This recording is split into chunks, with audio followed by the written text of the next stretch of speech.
بسم اللہ الرحمن الرحیم۔ السلام علیکم دوستو، آپ کو ہسٹری وتھ نگہت اسلم میں خوش آمدید۔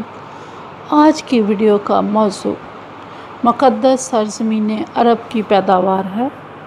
عرب جہاں سے اسلام کی روشنی پوری دنیا میں پھیلی اور دنیا اس روشنی سے فیض یاب ہوئی۔ یہ ویڈیو کا تیسرا حصہ ہے۔ یہ ویڈیو بنیادی طور پر تاریخ کے ہر عمر کے طالب علموں اور ہر اس شخص کے لیے ہے جو تاریخ کے بارے میں جاننا چاہتا ہے اور سرزمین عرب کے بارے میں بھی جاننے کا خواہش مند ہے۔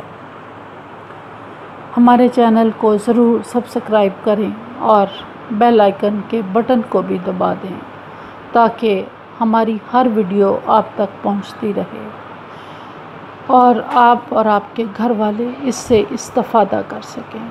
کمنٹس کر کے اپنی رائے کا اظہار ضرور کیجیے گا۔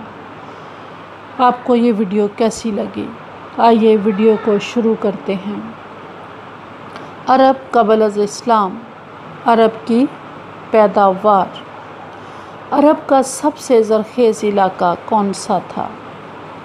عرب کا سب سے زرخیز علاقہ یمن تھا۔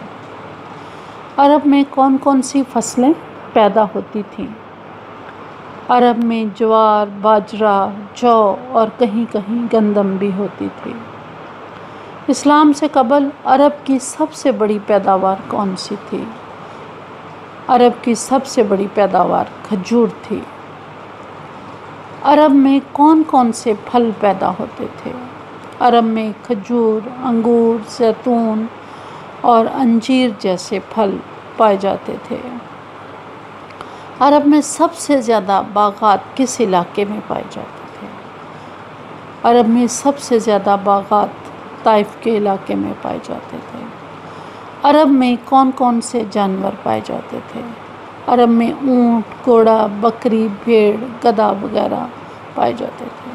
صحرائی جانور کسے کہا جاتا ہے؟ اونٹ کو صحرائی جانور کہا جاتا ہے۔ عرب میں کون سی معدنیات پائی جاتی ہیں؟ عرب میں سونا اور چاندی کی کانیں پائی جاتی تھیں۔ 20ویں صدی میں عرب میں تیل دریافت ہوا جس نے اس زمین کو خوشحالی سے ہمکنار کر دیا۔ ویڈیو دیکھنے کا شکریہ۔